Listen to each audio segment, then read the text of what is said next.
नमस्कार, स्वागत आहे तुमचं स्वाद मराठी किचन या यूट्यूब चॅनलवर. आज आपण पाहणार आहोत तांदळाची खीर. अतिशय कमी वेळात होणारी ही खीर तुम्ही एकदा नक्की ट्राय करा.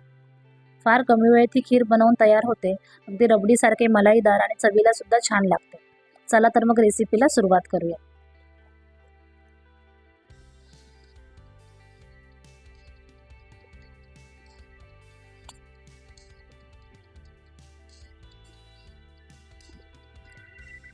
एका पॅनमध्ये अर्धी वाटी पाणी घालून 1.5 लिटर दूध गरम करायला ठेवू.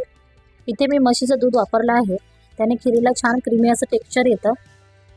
दूध आपल्याला हाय फ्लेमवरती गरम करायचं आहे. सतत ढवळत राहायचं आहे दूध गरम करायला ठेवल्यावर. दूध खाली लागलं नाही पाहिजे.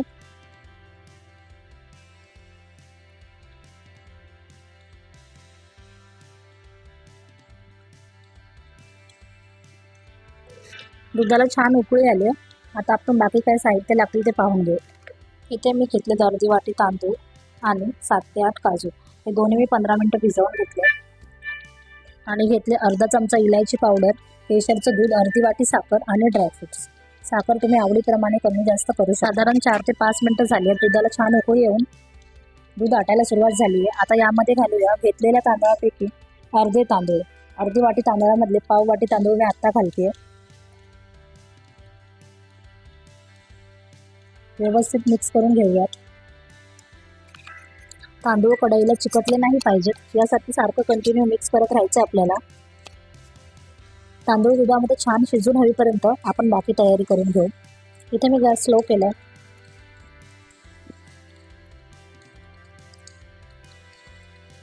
घेतलेल्या अर्धी वाटी तांदळामधले उरलेले तांदूळ आणि काजू याची मिक्सरच्या भांड्यात थोडंसं पाणी घेऊन थोडीशी रवाळ अशी पेस्ट करून घेऊ. या पेस्टमुळे खिरीला छान रबडीसारखं टेक्स्चर येतं. खिरीला दाटसरपणा यायला सुरुवात झाली आहे. तांदूळ पण बऱ्यापैकी शिजत आले.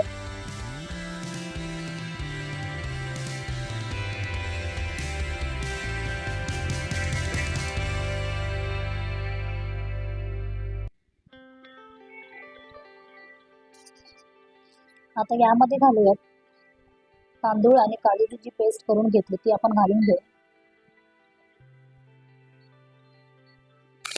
व्यवस्थित मिक्स करून घेऊया. मिश्रण खाली लागलं नाही पाहिजे. व खिरीला दाटसरपणा यायला सुरुवात झाली आहे. ही सगळी प्रोसेस आपल्याला स्लो गॅसवरच करायची आहे.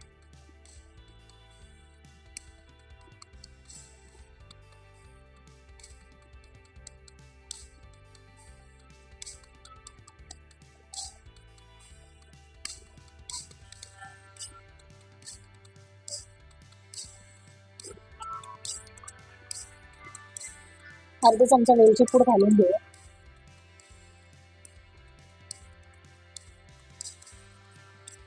केशरचं जे दूध घेतलं ते घालून घेऊ.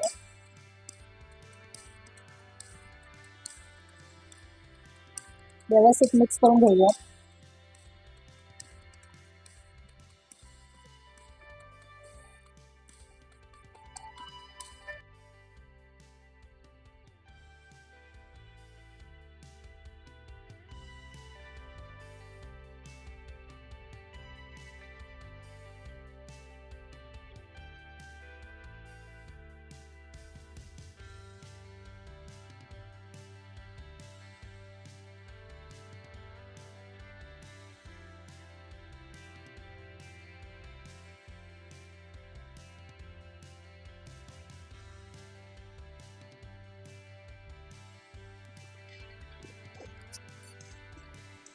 आता यामध्ये घालूयात अर्धी वाटी साखर.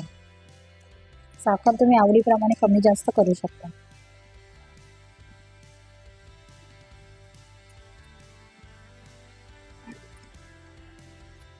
आणि जे ड्रायफ्रुट्स घेतले होते ते पण आत्ताच घालून घेऊयात आपण.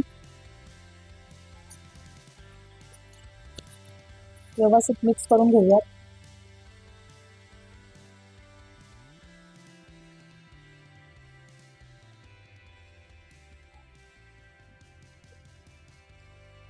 खीर आपली व्यवस्थित शिजली गेली आहे. छान अशी मलाईदार आणि रबडीसारखी अगदी तयार होते ही खीर.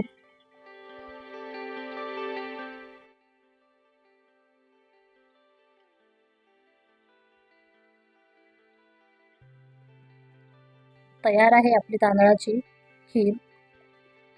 या खीरचं टेक्स्चर अगदी रबडीसारखं मलाईदार होतं. तुम्ही ही रेसिपी नक्की ट्राय करा आणि रेसिपी कशी वाटली हे मला कमेंट बॉक्समध्ये नक्की कळवा. व्हिडिओ आवडला असेल तर व्हिडिओला लाईक करा, शेअर करा आणि चॅनलला सबस्क्राईब करायला विसरू नका. भेटूया पुन्हा अशाच एका नवीन रेसिपीसोबत. तोपर्यंत धन्यवाद.